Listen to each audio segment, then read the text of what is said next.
right, so the official, unofficial national holiday of the day after the Super Bowl is going on, where everybody's been arguing trying to get us the day off. Yeah, come It's on, still a thing. We still got it on our report this morning. There are people still lobbying for this to be a national holiday, meaning Super Bowl Sunday is a national holiday and you get the next day off like you would any of the big ones. I think you should because it's such an exhausting day. But the energy is up, especially if you're a Philly fan, especially if you are a fan of just, celebrity. Yes. Because it was just it's a thing. A lot of people are talking about, well, first of all, big shout out to Dr. Jeffrey Redding, because I told you guys, my guy who's a teacher and he's an instructor at UCF now. He's head of the musical department, and he won the Grammy for Teacher of the Year, Music Teacher of the Year. That's a guy I used to sing with in school, my brother Jeff Redding, and he led the choir of 125 kids last night to all the high school kids who sang Lift Every Voice and Sing on the 125th anniversary of that anthem. Wow, that is so cool. So another peck for my guy.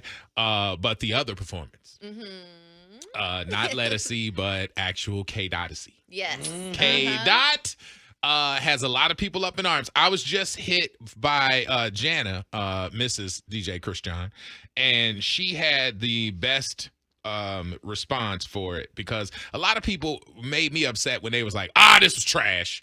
This was whack. And I was like, there were a lot of elements that were, just as far as an artist singing, it was great. But she said this, and I'm going to read it here. It says, this was not a Super Bowl performance, though. It was like watching an underground rap battle without Drake there to respond. He was not the right choice for this. Honestly, I think Wayne would have been more entertaining with his recognizable catalog and the artist features he would have brought out on stage. That I can stand up with. Yeah. Like, because this wasn't, Super Bowl is all inclusive. It's supposed to be like, man, if I don't know this band, I know that song. I might not know Aerosmith, but I know this Dream On, Dream On. Okay, I know this. I might not know Shakira, but I know this Hips Don't Lie. Yes. It's something that brings everybody to the table. K-Dot was there looking at the camera. Say Drake. I hear you like them young. I mean, right there, everybody was like, oh. I mean, the Jack Nicholson smile that he gave him, like, say Drake. Yeah. I was like, he looks like an evil murderer. And this was for the smoke. This was what that was for. This was where Jay-Z took the moment of the world, instead of giving him, the big, huge anthem celebration of whatever. They did that at the beginning of the game. Halftime was about rap beef. It was. And a lot of people were here for it, but not the masses. Right. It was not. And we knew that this was going to be an issue. From the beginning. But from the beginning, we knew it was a potential issue. However, I mean, if you are the artist, the main artist that's going to be performing during the halftime show for the Super Bowl, you do have the opportunity to bring other guests on with you. If you care about what people are going to walk away from. You want people to walk away like, oh my God, that was such a great thing. Yes. Think about when Dr. Dre had all those anthems and people walked out there and streaming went crazy because everybody was out there like, no, Big Snoop. No, they knew the words. Yeah. This one, you had to sit down. Yes, and listen. And listen and wait for them Easter eggs. And this wasn't the same. The Easter eggs were worth it, though. It was a very if you know performance. And that's not what the Super Bowl is. The Super Bowl is supposed to be like everybody know. I get it. Not if you know. Yeah, but I was here for it, man. From the jacket, the Gloria jacket, for the people that don't know, that's the last song on the track list on GNX. That is an ode to his penmanship and to the rap game of him. Love that. The PlayStation symbol, and then at the end saying "Game Over." Well, it was a whole PlayStation set, though. Yeah. Because he was talking about the game. Now people were like, okay, this shows that because Sony owns Universal, that there's some sort of, that was almost a thumb in your nose at this lawsuit. Right. You're saying that this lawsuit is so. Guess what? this is all being controlled. Yes. Yeah. And you know, and I liked when SZA came out, when Serena was up there, because I know what's going on, but I can only, if you have no idea, like even down the hallway, like I didn't know that there was this beef going on, blah, blah. And I'm like, a lot of people have no idea because they're not in it. Right. And that wasn't. They feel excluded from and that's where you don't want people walking away from the Super Bowl halftime show saying, I didn't get it. Right. And you understand it. But I just want to make sure that, I mean, anybody who everybody gets their opinion, but when they say it was whack, it was trash, that's like me saying all of the years that it was Conway Twitty, whoever the hell else that was out there on stage, I was going to walk away like, that was trash. It was like, no, it wasn't trash. It just wasn't mine. Right. It wasn't for you. It wasn't for me. This was for me. Yes. And I sat, when he looked at the camera, it was like, say, Drake, I started to scream. I was like, oh, okay. He said his name. I mean, and you know what? The smartest thing I would say is the arguing over the pedophile word. Yeah. We all said it was very hard to be like a champion of that word. And I couldn't see the NFL doing it. So we knew they were going to eliminate it somehow. But for them to forget that eliminating and fighting for that word wasn't going to keep you from the other 39 words that he said that was like, say, Drake, I know you like him young. Hey, your boy like him too. I heard he get your hand-me-downs. Like all of that. They didn't argue any of that. They just said, don't call me a pedophile. Okay, but we'll describe what a pedophile is. Exactly. You know, and they didn't fight over that part. And that part, because it's subjective, that part was like, it could be up for interpretation. Say you like them young. I don't ever, you know, like that doesn't say that they're illegally young. It's just like you like them young.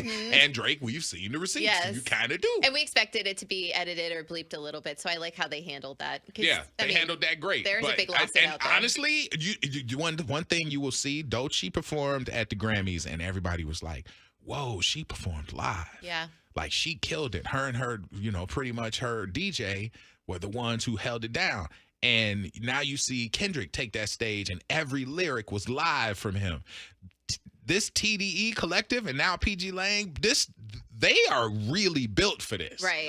That's not fake hip hop, you know, and that's not for everybody either. So I liked the performance in general because I knew what I was going to basically be getting. I liked it a lot. But when it comes to, because we've been doing this for a while and I had an anticipation for watching all these huge acts for the Super Bowl halftime show. I liked what I saw. There are so many different aspects of it, but for a halftime show for me personally, I just wanted more. It didn't seem like a halftime show. That's where. So I liked it genuinely, but then also I'm like, man. It was a great production. Right. But it wasn't one wanted. Where everybody could sing. You want people singing along. Nobody was singing along except for one part. A minor. Like everybody joined in on that part. Yeah. It wasn't a performance. That was a funeral for Drake. Just to you know what? Drake is fine. Game over. Drake is fine. Drake is going to be fine. He just doesn't need to respond. He's not dead. Like he played Drake in the mix, and people were like, "Why are you playing a dead man?" It's like he's not dead. Let's not do that. I mean, you know, he was out in Australia and he had a packed house. Dude, I'm telling you right now, Thursday, I'm pretty sure he's dropping something with Party Next Door. Everybody's going to be still listening to Drake. I hope so, because I do miss Drake. Girls are still going to be putting their Instagram pictures with his song lyrics on it. Like, he's going to be. Also, unpopular opinion, I really do think that they should have given this to Wayne for his catalog. You can hate me for saying it. I don't think you can hate me. It's okay. I agree with you because people singing a milli, and him bringing folks out and stuff like that could have been huge. That would have been more of the anthems that we talked about because Wayne would have had to have guests and all that other stuff. He would have, and Wayne might have had a couple drinks or something and went out there and done some other kind of version of that. You don't know with Wayne. Some of the commercials that happened. There was a commercial about beating cancer. Did you see that one with the kid that was boxing and he was running and he ran home to his mom? Yeah. Definitely one that got my attention. Dude, somebody was cutting onions in my house when that happened. That was a good one. And then the other one about the flag football team. where the dudes were bullying the girls, and then he threw the football at her and she caught it and then went out there.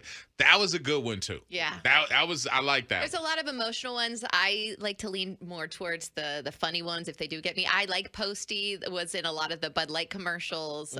Yeah, there were some good ones. Nothing really is spectacular. People were texting earlier about the Martha Stewart one. I didn't catch that one. There was a Martha Stewart. There was a couple of with Martha Skechers, Stewart ones. I think. So. Oh, you didn't see her doing the dance move? I don't even know what they call that move, but it old lady like, dance. Nah, no, that wasn't her. It was her face on the body. It was definitely CGI, but it was that dance move where you look like you're gliding on the floor. Oh yeah, that's it was right. Martha doing that. That and then there was another one. I know it was like with a bunch of stars in it. Snoop Dogg, Martha was in that one too. There was a foul that happened. Did y'all notice it? Which one? There was. I mean, if you're gonna spend $1 million+ for a commercial, and you kind of want exclusivity, you don't tell people about it, right? You keep it a secret so it has a big splash for the game. So you had Little Caesars that had their new, with Eugene Levy. Eugene Levy, the dad from American Pie. And he bit into it and was like, and his eyebrows went up and his eyebrows flew around and everybody was catching his eyebrow, them big burly eyebrows. And then you saw the Pringles one that had the mustache pop off the can and went around with the mustache flying around. And I didn't even catch it at first. My friend Nicole was like, "Oh my God, if you are anybody with Pringles, you're like, do back to back. Damn it! How the hell did we have the same concept as them? We wasted $1 million because you don't want the other commercial to look. Was it 8? Oh yeah. 8. So we wasted $8 million. We don't get the splash of the ha-ha when somebody just did it right before you. Or that was that's nasty work right there. Or are you getting more notoriety because that did happen? And now everybody's talking about it because it was the same thing. Well, just put yourself in that position. You pay $8 million. Do you want your commercial to look just like someone else's that just aired before you? That answers your question. You wouldn't want that. No. You wouldn't want that. But I guess any pub is good pub. Everybody's talking about it. Again, we're talking about the big game. Yeah. The big game. They should have separated that. I mean, even our commercials are separated. You know what I mean? You know what I mean? That's just foul work right there. Somebody had to bag it up. You saw it look. Yes. So yeah. So I mean, listen. There are a handful of folks that are texting in. It was okay. Trash. Don't call it trash. It's not gonna do it. Kendrick did not go up there to entertain us. He went up there with a message for us. He did. And for them. He had some great messaging too. I mean, the Samuel L. Jackson thing, being Uncle Sam. That was fun. I liked that a lot. The influence line. Yeah, that was a lot. There was a lot that was said, and Kendrick was going to take that opportunity. The Coffee Mate commercial. That tongue was crazy. Yeah. The one that caught me with the nostalgia was the one for Instacart. The one that was showing all the logos and all the people, the Green Giant, Mr. Clean and all that. Yeah. I was watching that the whole time and I'm like, where's this going? what is going on here? Instacart. Okay, got that. Yeah. All right. Listen, they said the Canada one killed me too. Let's see here. Breast cancer one definitely got us. That was good. Yeah. So these are all the ones. It wasn't like a huge one, like one huge one that took over. I thought it was just a lot of different messaging and everything. Yeah. I got nerd out and I got to say the movie trailer for the Thunderbolts. Yeah. Oh my God. And Lilo and Stitch. And Stitch, I thought that too. That's we're excited about. A13 just said, listen, and Meredith, if y'all aren't Kendrick fans, then just say that. Oh no, I'm a Kendrick fan. I am. But I also am very aware of what you should be including with a Super Bowl halftime show. I mean, we could have done it a little bit differently. Can we just say that? I'm totally up for anybody who has something to say, but I'm like, listen, I am not going to sit here and defend. I enjoyed it. I'm not going to defend that. I personally love the K-Dot thing, but you cannot just say you loved it and blindly just say it was perfect. You have to look at it, openly and say, hey, the people who get the biggest residual, let's just look at that. I mean, I pulled up the audience thing for the game. The RocNation Super Bowl halftime viewership. What do you think was the biggest one of all so far? In general? Yeah, and this will tell you about anthems, Rihanna. Basically.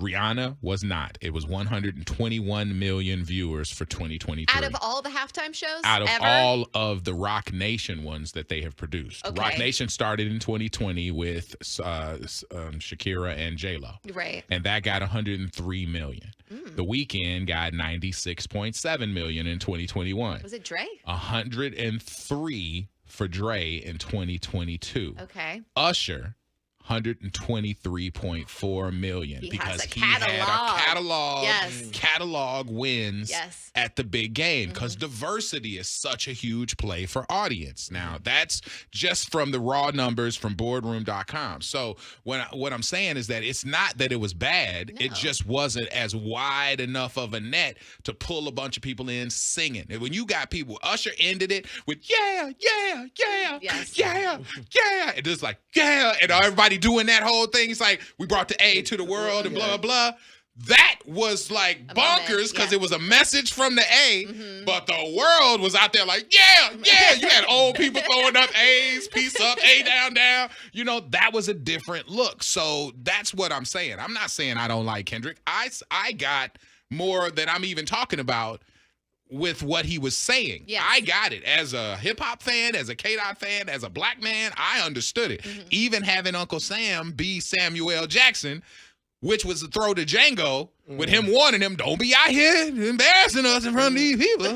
You know, he's like, keep it calm. Don't you do it. You know, I mean, he was doing that. I totally understood all that. But the world didn't. That's what we're saying. Yes. So I was here for it. Absolutely. But I will say, I really think Jay's days are limited on that partnership. I think it would, especially with how a lot of people and fans of the Super Bowl feel after that Super Bowl halftime show. So we'll see he could still be on there for years. You never know. But I think spreading out the genre a little bit, I don't care what it is, would be nice. Kendrick stood on business though. Yeah. He's like, I'm not out here trying to make friends. I'm not out here trying to make fans. I'm out here to smash. Yeah. And he did. Yeah. So that's what it is. Orlando and the Freak Show. If you loved that video, then you're going to want to check out more. Make sure you hit subscribe right below.